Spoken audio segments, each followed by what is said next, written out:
I'm cross-legged on the hardwood, knee nudging a tide of glossy prints that glimmer under the window light. Vermont was kind to me last weekend, kinder than I dared hope.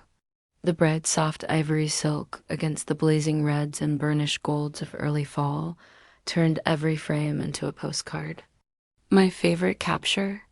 The couple under a roof of maples, hands almost meeting, leaves spiraling like confetti, the wind threw just for them dot my phone trolls. Mom fills the screen like a warning label. I hover, then swipe. Hi, Mom. I balance the phone between cheek and shoulder and keep sorting spreads for the album sequence. Courtney, that clipped, starch tone she keeps ready for me. We need to discuss Lily's wedding. I can't help smiling. My kid sister's Miami bash is weeks away. I've been sketching a photography plan candidates on the boardwalk, golden hour by the water. I was about to call her. I've got a few ideas that would, you'll ruin it, 2 words. Surgical dot, the ceramic mug slips. It explodes against the floor. Coffee fans across a constellation of photos, the liquid swallowing hours of editing. I don't even flinch. What? My voice sounds borrowed. Lily needs the spotlight, Mom says, iron in her softness. Your recent successes would pull focus from her. Don't come, the room tips. I clamp a hand on the desk edge. Mom, that doesn't make sense. I'm her sister. Invitations have gone out, she continues, delivering the sentence like a judge. To everyone, a beat. Everyone except you. My stomach rolls. Childhood comes back in a rush. Me fading into the margins of our family pictures, my drawings peeled off the fridge to make space for Lily's stick figure queens.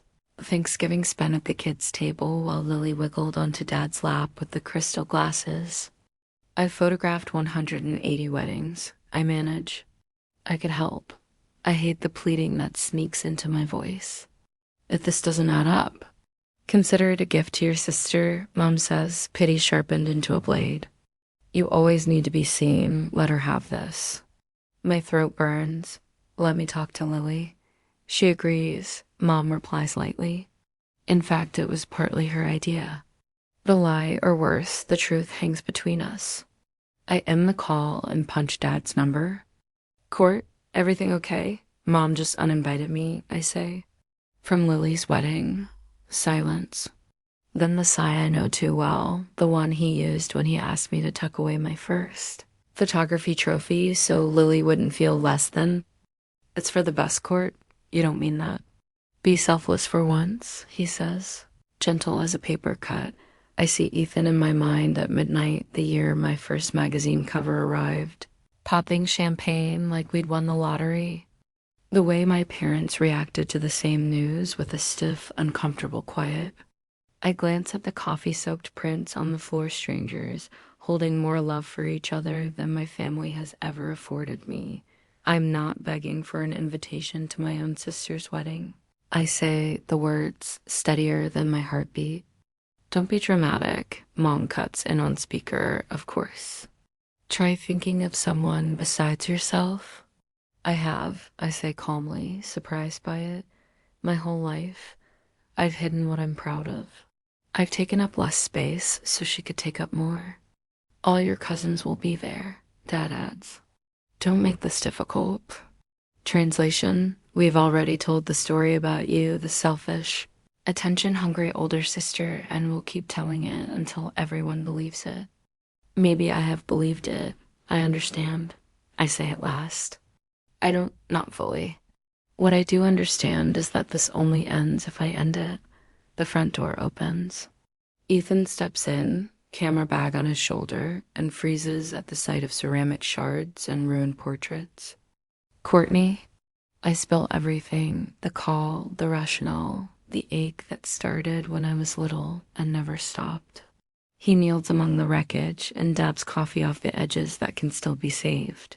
They've done this to you forever, he says quietly. It isn't right. We work silently until he speaks again. Your sister's wedding is about her. Your life is about you. Something inside me clicks into focus, like a lens snapping sharp. The choice isn't a 10 versus boycott.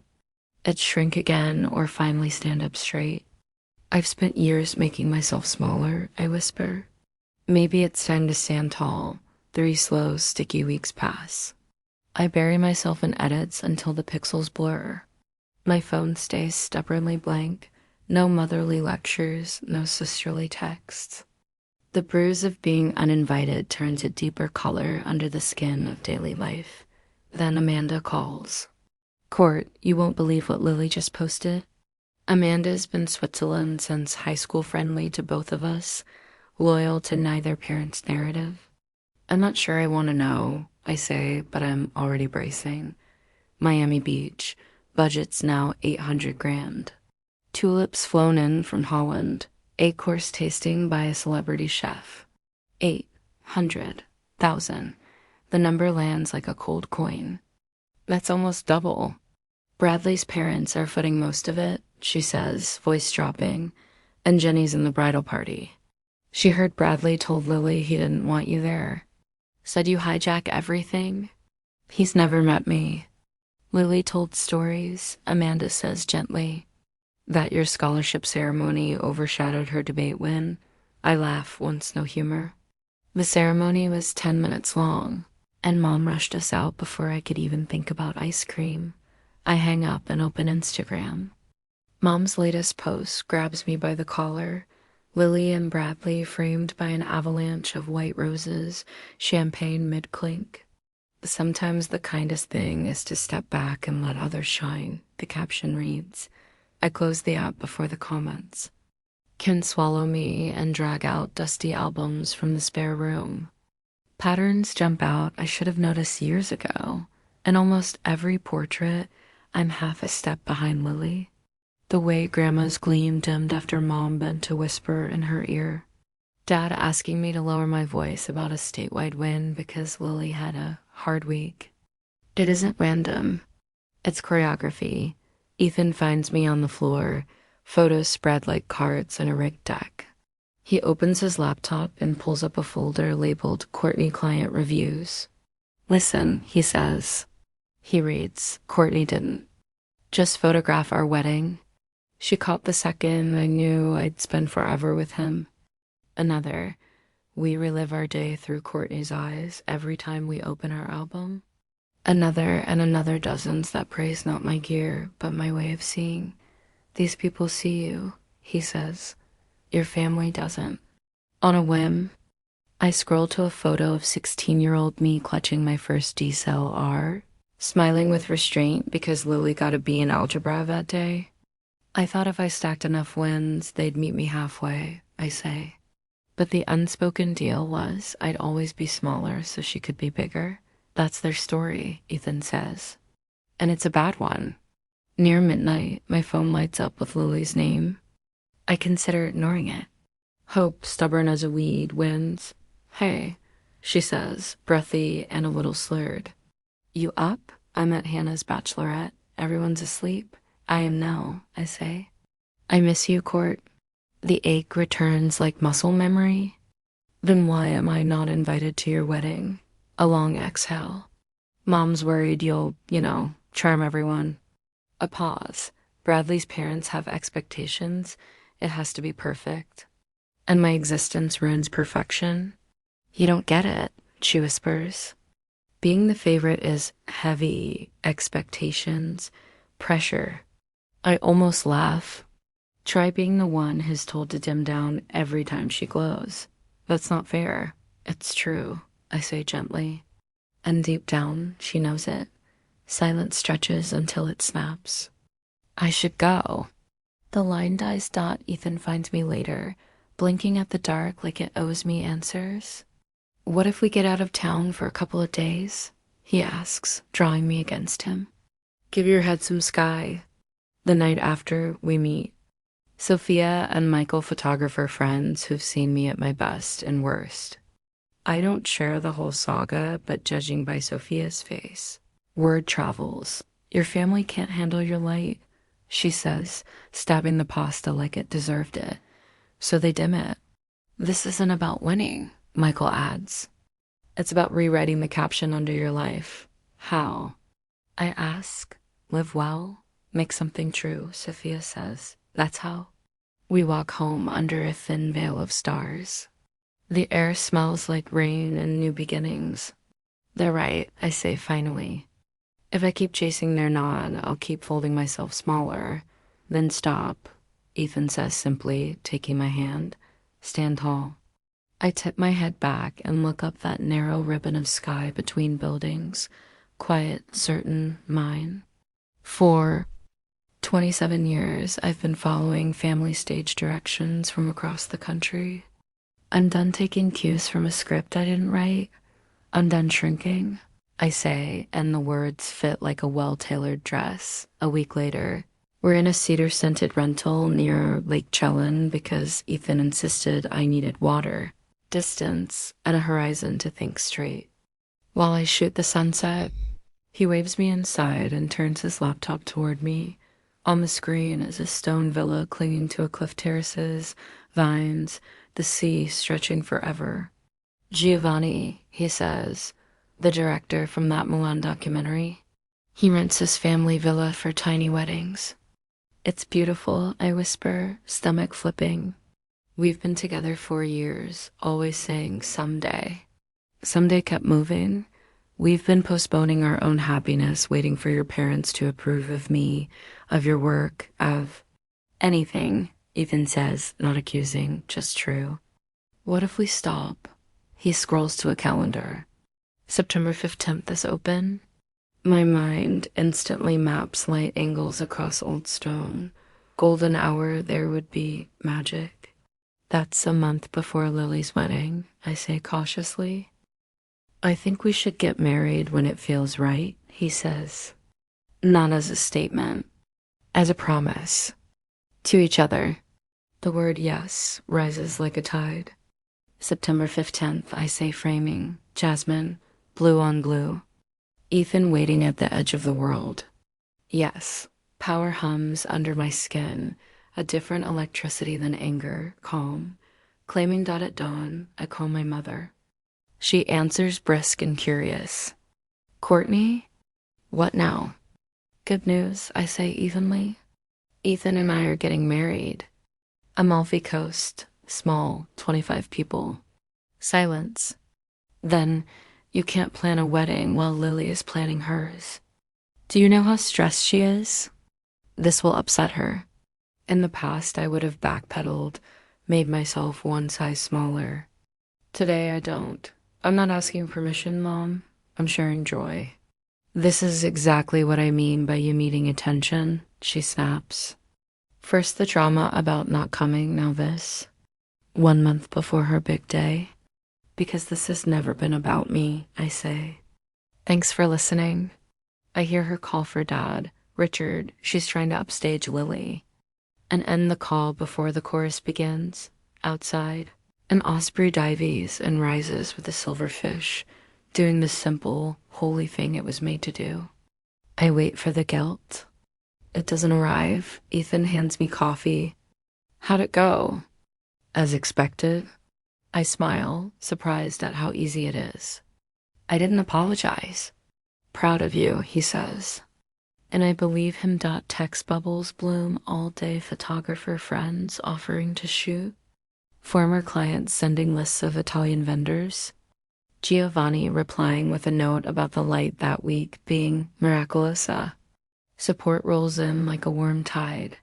That night on the deck, we weigh the guest list and the question that used to control me, invite my family or protect the peace.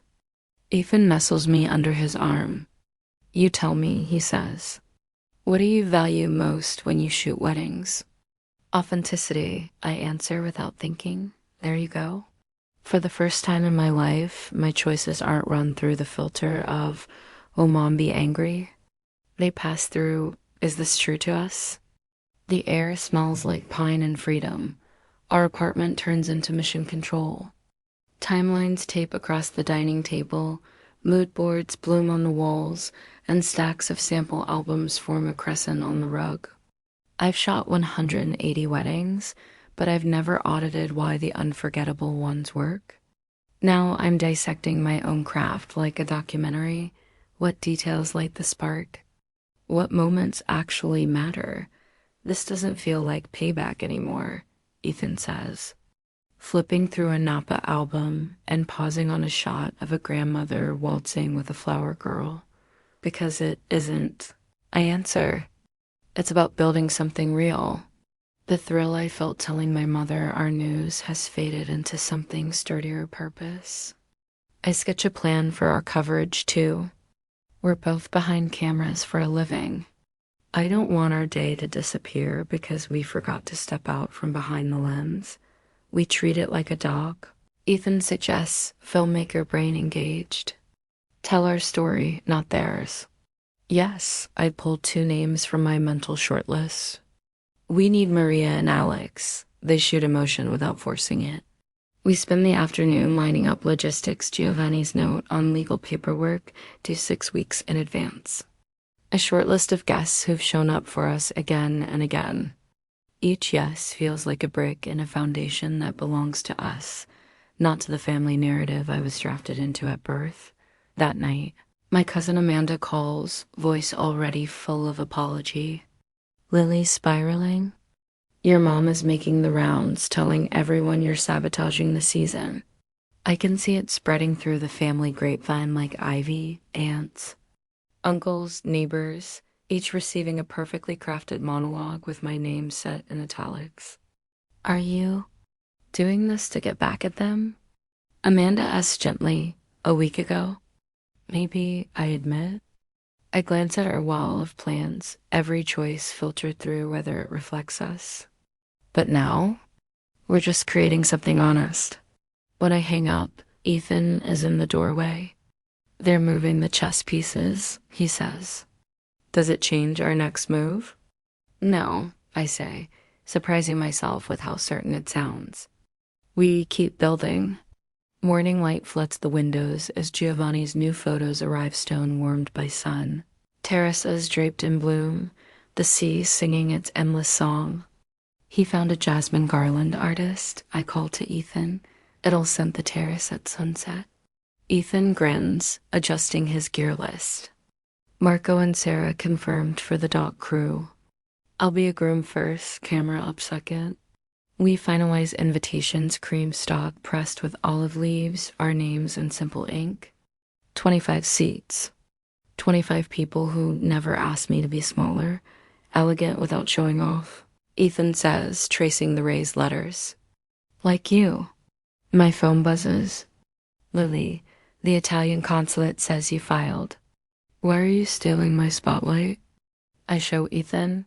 How did she even? Either a friend of a friend or your mom making concerned calls. He squeezes my hands. If they try to poke holes, we patch the sails and keep going. More pings. Jenna Aunt Margaret is upset. Are you okay? A college roommate your dad called about Italy. The walls press in, the old pressure trying to reclaim me. We prep our guests. Lock down privacy and carry on, Ethan says. Practical, steady. I nod. That evening the phone rings again, Giovanni. Signorina, a woman claiming to be your mother called, he says, tone kind but firm. I told her nothing. My staff is briefed. Your day is yours. When I hang up, relief loosens something between my shoulders. He's tightening privacy and security, I tell Ethan on the balcony. We stay focused. The person I used to be would have broken apart under the storm of opinion. The woman staring at the evening lights of Seattle feels centered, prepared, determined to make beauty instead of managing other people's. Fear of it. 1 week until wheels. Op. Dawn, a call from mom. My body knows. The sound before my brain does. I step onto the balcony with my coffee. Hello? Cancel Italy, she says. No preamble. Just a blade. That's not happening, I say. Watching a gull ride the wind like a kite. If you do this, you're out of the family. Her voice vibrates with fury. I'm marrying the person I love in a place that means something to us. How is that about you? Dad's voice cuts in, the speakerphone chorus assembled. You've always been selfish. This proves it. Then the new tactic. Lily's been hospitalized with anxiety because of you, Mom says. The doctor says the stress could have long-term effects. I almost dropped the mug. That isn't true, I say quietly. She posted bachelorette yacht photos 3 days ago. A beat. She forced herself to go, Mom insists. Switching lanes without breaking. Texts begin arriving mid-thread. Rachel, are you really doing this? A neighbor. Honey, Italy sounds unnecessary. Dad throws in a guilt garnish. Your grandmother may not see another wedding. She's crushed. Grandma hasn't left Florida in 15 years. The coordination would be impressive if it weren't so cruel. Cancel, Mom says again. Or you're done with us? I stare at the montage on our wall. Jasmine and Olive, Cliff and C, our vows handwritten in ink that won't run. I'll consider what you've said, I reply evenly, not because I will, but because I want the call to end on my terms. I hang up before they can add more signatures to the ultimatum. Inside, Ethan reads the room at a glance. They escalated. Full excommunication package, I say. They even weaponized hospital drama. His jaw tightens. We'll add discreet security. Adam has a contact in Amalfi. You already called? He half smiles. Last week, I heard your mom winding up with Aunt Carol and knew the squall was coming. We spend the day confirming flights and cameras, coordinating with Maria and Alex, locking in the videographer. Giovanni writes back. Jasmine confirmed, olive branches pruned and ready, staff briefed. The plan flexes around the threat without losing shape. Near midnight, Lily calls. I answer. Did Mom call you? She asks, voice thin and frayed. She did? Silence. Is it beautiful? The place in Italy? It looks like a dream, I say. Blue forever. Sunset you can almost touch. A fragile sound envy, maybe. 230 guests for me, she whispers. Half are Bradley's parents' musts. Change it, I say. No, and she won't. You know I can't. Mom, she stops. Just take good pictures. The line clicks dead dot at the airport. Our boarding passes feel like talismans. Naples, then the coast road to a terrace above the sea. Ethan studies me. Last chance to bail. I glance at the photo on my phone, Giovanni's villa washed in gold. I think of Mom's ultimatum, Dad's scolding, Lily's longing. No turning back, I say, threading my fingers through his dot as the plane climbs through cloud. I read our vows again, words that choose our future over my past. Ethan kisses my temple. This is about us, he murmurs. Seattle shrinks to a memory. Italy expands ahead like a promise. I let excitement rise, unthrottled. In 3 days, I'll marry Ethan in the kind of light I've chased my whole career, only this time. I'm the one standing in it, no turning back. I whisper again, this time without fear. Only certainty, the day we arrive in Amalfi. The air feels thick with the scent of lemon trees and salt. The villa stands like a living painting stone walls, honeyed by centuries of sun. Ivy winding through wrought iron balconies and beyond them. The Mediterranean burning gold beneath the late afternoon light. Giovanni greets us with his warm, weathered smile. The light is your gift, he says, pressing my hands in his. You must let it tell your story. 3 days later, it does. I stand on the terrace of Giovanni's villa, breathing in the jasmine that curls through the rails. The September sun dips low, gilding every leaf and petal. My heart beats in rhythm with the tide far below. Ethan comes up behind me, his arm looping easily around my waist. Everything you hoped for? He asks. Better, I whisper, eyes tracing the horizon. I photographed hundreds of couples at this exact hour, their faces bathed in what we call golden mercy, but standing here now, it feels like the first time I've truly seen it. Behind us, 25 chairs face an arbor woven with olive branches and jasmine vines. Giovanni beams as he moves among our guests. Perfetto, he tells Ethan. 40 years I filmed weddings here today. The light listens. Maria and Alex are already in place, cameras raised but respectful, shooting from opposite corners of the terrace to capture both intimacy and scope. They know my philosophy. No poses, no perfection. Just truth. 10 minutes, Marcus calls, adjusting the documentary rig. Sun's dropping fast. I slip inside the villa where my dress hangs by the open window, a simple silk gown that ripples like water when I move. Not a fairy tale costume, but something that feels like me. Honest, clean, luminous. I think about all the brides I've watched tremble before stepping into the light, and suddenly I understand every tear, every nervous laugh. When I walk back out, the guests rise. Familiar faces, friends who clapped the loudest when I succeeded. Clients turned confidants, peers who saw my worth long before my family ever did. Their smiles mirror the version of myself I fought to reclaim.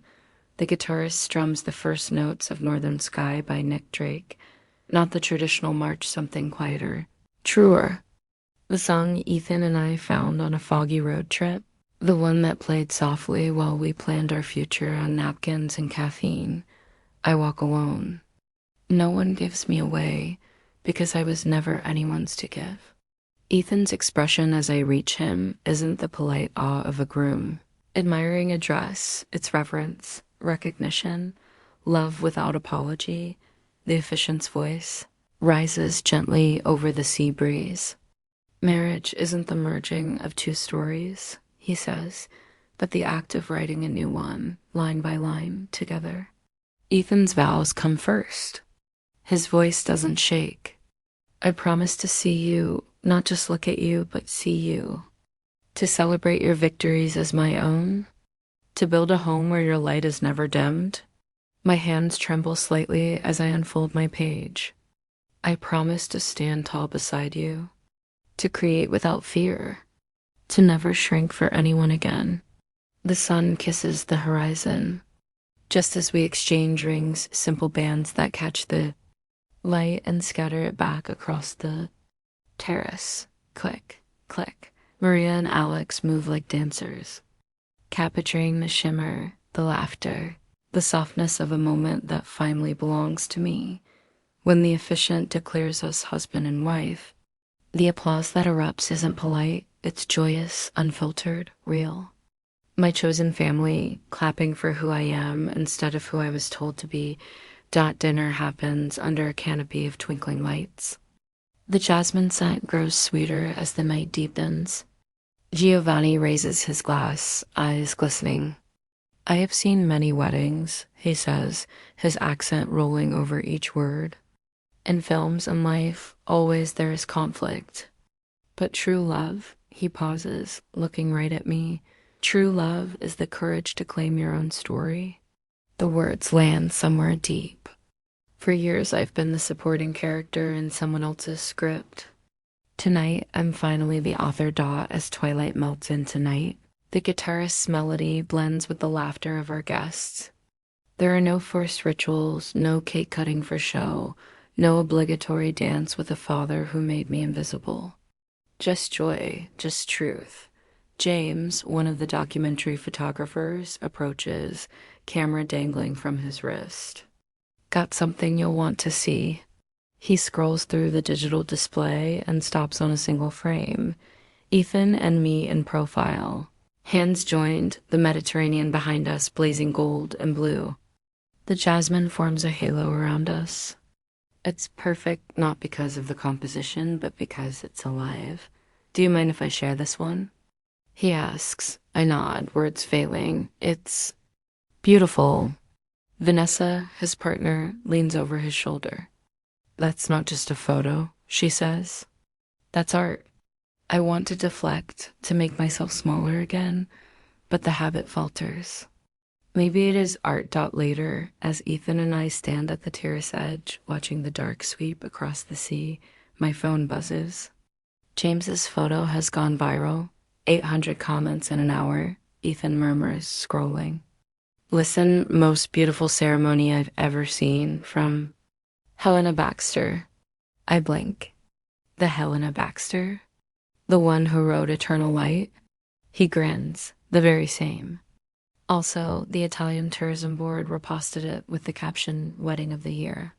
More notifications flood in, photographers asking who shot it. Editors requesting permission to feature, strangers moved by the emotion they see in it. Ethan studies me. You realize this is what they were afraid of, right? Not that you'd ruin Lily's wedding, but that you'd prove them wrong. I rest my head on his shoulder as the stars rise over the sea. For years, I captured other people's best moments. Today, I created my own. Marcus, still filming, passes by.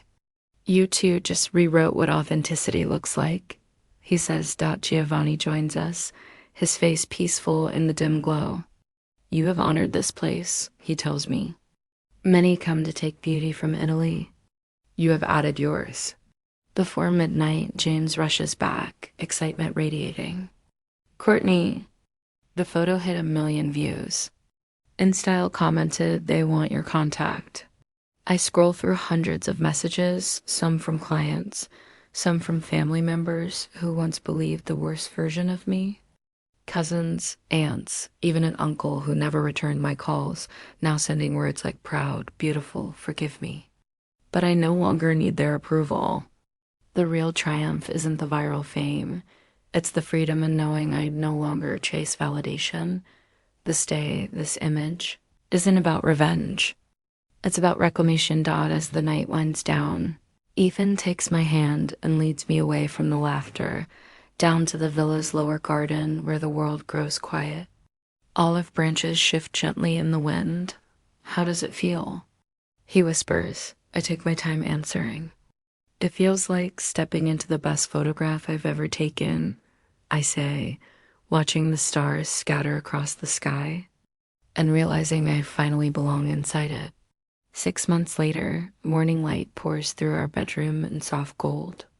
My phone vibrates beside me, emails from Bridal Vogue, Harper's, Weddings and Beyond, all requesting interviews about what industry blogs now call the Amalfi Revolution.